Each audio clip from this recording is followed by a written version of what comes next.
What's up, you guys? I hope everyone is safe and healthy out there as we deal with this pandemic and quarantine. If you're new to my channel, we focus on finance, real estate, and life topics. Be sure to subscribe to the channel and turn on the notification bells. I'm posting on a weekly basis. All right, so let's hop into it. As many of you know, the $2.2 trillion stimulus bill passed by the United States Congress is well on the way.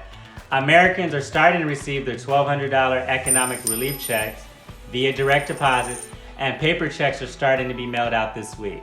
All $250 billion under the SBA Paycheck Protection Program has run out, becoming clear that it was not enough and more needs to be done.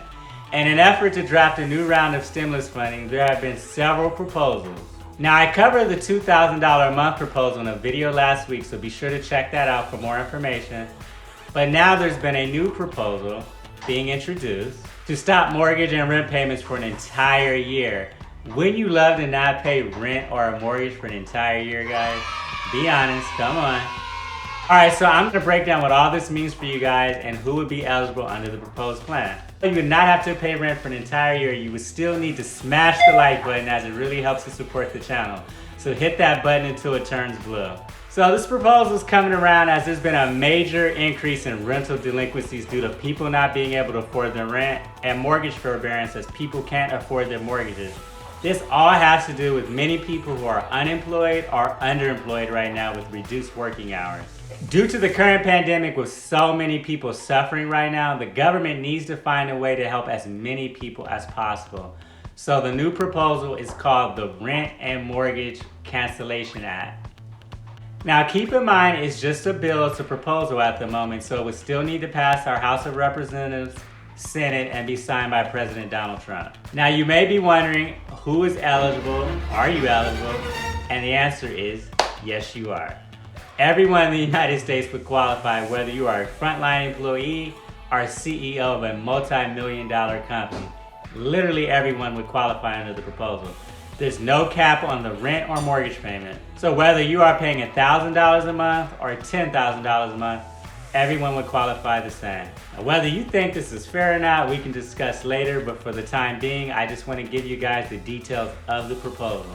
So if you are a renter, your rent payment would be canceled on your primary residence, meaning if you have more than one, you would have to select which property you want the waiver to apply to. There are no fines for non-payment, so no unpaid rent would be considered a debt or IOU. You're not liable for repayment, and there would be no impact to your credit score. Now for mortgage, it's the same as with renters. It would be canceled for 1 year on your primary residence. So if you own a residence and let's say you were also a renter, you would not be able to double dip, guys, so you would have to select which one you'd want the waiver for. Again, you're not liable for payments. There would be no foreclosure, no late fees or penalties, and no impact to your credit score. Now for landlords, the Secretary of Housing and Urban Development set up and manage a landlord relief fund, which will reimburse landlords for lost rent. However, to be eligible, you must agree to certain guidelines. For the next 5 years, there will be a rent freeze for 5 years, meaning you cannot implement any rent increases. Additionally, there's no just cause evictions. You cannot just evict someone because you don't like them. There has to be a true violation of their lease. Additionally, there's no income or credit score discrimination allowed during the tenant screening process. And the proposal states if a unit was to become vacant, you must make the unit available for government assistance programs first. And finally, you can only receive rent owed from before the illness and not afterwards. Additionally, the government would set up a relief fund for the lenders to help them out from the lost mortgage payment. Now, most of us are not lenders, so I'm not going to go into those details. I just want to mainly focus on the majority of Americans who would fall into the category of renters and or homeowners with mortgages. So although this bill is great on the surface, I do have some concerns because there are no income limitations. So the billionaire who's paying $40,000 a month for a property on the beach will literally get the same break as the person making $10 an hour barely getting by. The proposal is essentially a plan that says, let's just freeze everything. Let's freeze everything across the board for everyone for an entire year, regardless of who you are and what you do.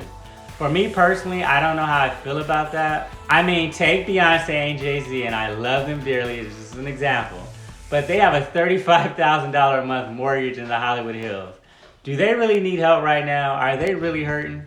Or would it make more sense for that money to go to the single mom with 2 kids that's barely able to make her rent or mortgage payment? You tell me. Additionally, as a landlord and real estate investor, I have some serious concern.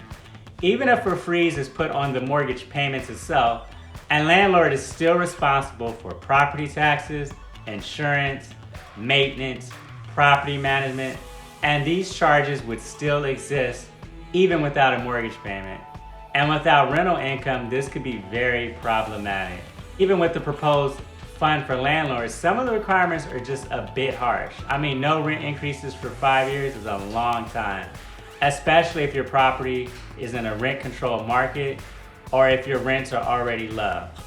Now, I am all for fairness in rent and price affordability. For myself, I am no slumlord. One of my properties I purchased 2 years ago had very low rents. Then again, the prior landlord ran the property into the ground. I mean, it was tore up from the ground up. The rents were $600 a month when I purchased them, and now 2 years later, all the rents are ranging from $775 to $850. But I've invested over $50,000 renovating these properties, upgrading all the units, putting new plumbing, new electrical, new landscaping. I've literally reinvested all of the rents back into the property. So being locked into a 5-year contract where a landlord basically has no control over his or her property in terms of rent and who they can rent to is not a good thing in my opinion. I mean, if you think about it, the rate of inflation alone is 2% per year. So under this proposal, you will actually lose money over the next 5 years. Overall, I think it's a great concept, it's a great idea, but I do think this proposal could help a lot of people. We just need to make sure that landlords don't get shafted in the process.